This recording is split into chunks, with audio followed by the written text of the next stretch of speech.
गरुड़ ने श्री कृष्ण से पूछा, प्रभु, आत्मा मृत्यु के बाद दोबारा पृथ्वीलोक पर अपने परिजनों के पास क्यों जाती है? कृपया मुझे यह रहस्य समझाइए। श्री कृष्ण बोले, हे गरुड़, इस पृथ्वी लोक पर जिसने भी जन्म लिया है उसे एक ना एक दिन इस नश्वर देह का त्याग करना ही पड़ता है। मृत्यु संसार का अटल सत्य है, परंतु उसकी परतों में छिपा रहस्य बहुत गहरा है। आज वेग बाण के इस आध्यात्मिक प्रवाह में हम उसी रहस्य का द्वार खोलने जा रहा हूं। ध्यान पूर्वक सुनो। कोई व्यक्ति जब इस शरीर को छोड़ता है, उसके तुरंत बाद उस आत्मा के साथ क्या होता है? आत्मा आखिर कहां जाती है? और क्यों आत्मा मृत्यु के बाद ठीक 24 घंटे के भीतर अपने ही घर लौटती है? क्या ये केवल दर्शन होता है या इसके पीछे भी कोई बड़ा कारण छिपा है? गरुड़, हर मनुष्य की देह पंचतत्व में विलीन होती है। उसी क्षण यमराज के दूत वहां उपस्थित होकर उस आत्मा को अपने साथ ले जाने की तैयारी करते हैं। आत्मा को तुरंत यमलोक नहीं ले जाया जाता, बल्कि पहले उसके संपूर्ण जीवन के कर्मों, पुण्य और पाप का लेखा जोखा एक सूक्ष्म रूप में तैयार होता है। इसी दौरान यमदूत आत्मा को थोड़े समय में ही उसके घर वापस छोड़ देते हैं और यही अवधि लगभग 24 घंटे मानी जाती है। गरुड़ ने कहा, प्रभु, ऐसा क्यों आत्मा फिर अपने ही घर लौटती है? श्री कृष्ण बोले, संसार से उसके संबंध तुरंत समाप्त नहीं होते। आत्मा को अपने प्रियजनों से, अपनी इच्छाओं से, अपने अधूरे कर्मों से एक अदृश्य सूत्र बांधे रहता है। इसलिए जब वह वापस घर आती है तो वह अपने परिजनों के बीच ऐसे ही घूमती है जैसे जीवित अवस्था में रहती थी। वह पुकारती है, आवाज देती है, रोती है, हाथ बढ़ाती है, पर न तो उसकी आवाज सुनी जाती है, ना उसकी उपस्थिति महसूस होती है। उसका दुख ये होता है कि वह अपने ही शरीर में वापस उतरना चाहती है, लेकिन यमदूतों के पाश ने उसे बंधन में न रखा है। इसीलिए चाहे जितना प्रयास करे वह पुराने शरीर में प्रवेश नहीं कर सकती।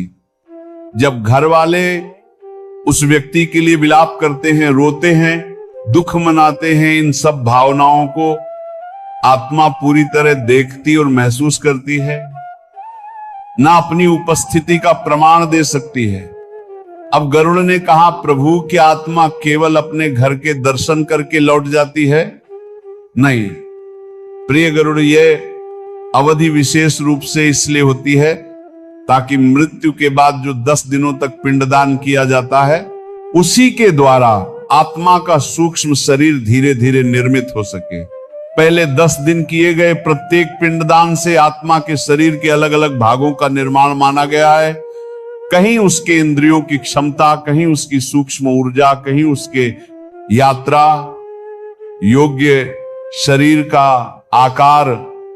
फिर 11वें और 12वें दिन का पिंडदान उसके सूक्ष्म शरीर को स्थिरता प्रदान करता है, जिससे उसमें शक्ति, मांस, त्वचा और यात्रा के लिए आवश्यक ऊर्जा आती है। 13वें दिन का पिंडदान सबसे महत्वपूर्ण माना गया है, क्योंकि इसी दिन आत्मा को वह सामर्थ्य मिलती है जिसके सहारे वह यमलोक की ओर अपनी वास्तविक यात्रा शुरू कर सके। यही कारण है कि हिंदू परंपरा में 13वीं का विधान अत्यंत विशेष माना गया है, क्योंकि इसी दिन आत्मा के सभी बंधन ढीले होते हैं और वह अपने आगे के मार्ग की ओर बढ़ने लगती है। गरुड़ ने कहा, प्रभु, कृपया बताइए, क्या 13वीं के बाद आत्मा सीधे स्वर्ग या नर्क पहुंच जाती है? श्री कृष्ण ने कहा, नहीं गरुड़, मृत्यु के बाद आत्मा को यमलोक तक पहुंचने में लगभग 1 वर्ष का समय लग सकता है। यह यात्रा अत्यंत कठिन, सूक्ष्म और तपपूर्ण बताई गई है। इस 1 वर्ष में उसे लगभग 16 या उससे अधिक प्रकार के सूक्ष्म मार्गों से गुजरना पड़ता है, जिन्हें प्रेत यातना मार्ग कहा गया है। हर मार्ग आत्मा को उसके कर्मों के अनुरूप सुख या दुख प्रदान करता है। यदि व्यक्ति पुण्यात्मा था तो मार्ग सुगम, मधुर और शांतिपूर्ण होता है। यदि उसने जीवन में पाप अधिक किए थे तो यह मार्ग उसके लिए अग्नि, प्यास, कष्ट, घुटन, कांटों और रेत जैसे यातना मार्ग बन जाता है। इस यात्रा में आत्मा के पास न वाहन होता है, न अन्न, न जल। वह पूरी तरह अपने परिजनों द्वारा दिए गए मासिक पिंडदान, श्राद्ध और तर्पण से मिलने वाली ऊर्जाओं पर निर्भर रहती है। यदि उसके परिजन यह कर्तव्य निभाते रहते हैं तो आत्मा को भोजन, शक्ति और गति मिलती है, जिससे वह अपनी यात्रा पूरी कर पाती है। लेकिन अगर परिजन यह कर्तव्य भूल जाएं या करना न चाहे तो आत्मा भयंकर कष्ट में पड़ जाती है। बिना श्राद्ध की आत्मा तेज तपते रेगिस्तानों, कंटीली झाड़ियों और अग्निमय रास्तों से होकर रेंगती हुई यमलोक पहुंचती है। भूखी, प्यासी और थकी हुई अवस्था में जब आत्मा अंततः यमलोक पहुंचती है, तब यमराज उसके कर्मों का ग्रंथ खोलते हैं। जिन आत्माओं ने सत्य, धर्म, दान, अहिंसा और करुणा पर आधारित जीवन जिया होता है, यमदूत उन्हें सम्मानित भाव से प्रस्तुत करते हैं और उन्हें स्वर्ग लोक भेज दिया जाता है, जहां उन्हें अपने पुण्यों का प्रतिफल मिलता है। वहीं अगर आत्मा ने पापों का जीवन जिया हो, छल, कपट, अहंकार, व्यसन, हिंसा, अन्याय को अपने जीवन का आधार बनाया हो, तो उस आत्मा को नरक की अनेक कोटियों में भेजा जाता है।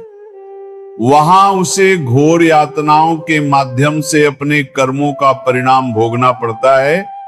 कहीं जलते तेल में डुबोया जाता है, कहीं अग्नि सागर में फेंका जाता है, कहीं पत्थरों पर घसीटा जाता है, कहीं अंधकार में गुफाओं में बंद रखा जाता है। जब आत्मा अपने पापों का भार उतार देती है, तब उसे पुनर्जन्म मिलता है और यह पुनर्जन्म उसके कर्मों की गहराई के अनुसार मानव, पशु, पक्षी या किसी निम्न योनि में भी हो सकता है। यदि किसी व्यक्ति पर कोई कर्ज बचा हो, कोई कर्तव्य अधूरा छूट गया हो या किसी का अधिकार उसने छीन लिया हो, तो मृत्यु के बाद उसकी आत्मा को विशेष रूप से बेचैनी होती है। ऐसी आत्माएं अपने परिजनों को संकेत देती हैं, स्वप्नों में, अचानक आने वाली घटनाओं में या विचित्र अनुभूतियों में।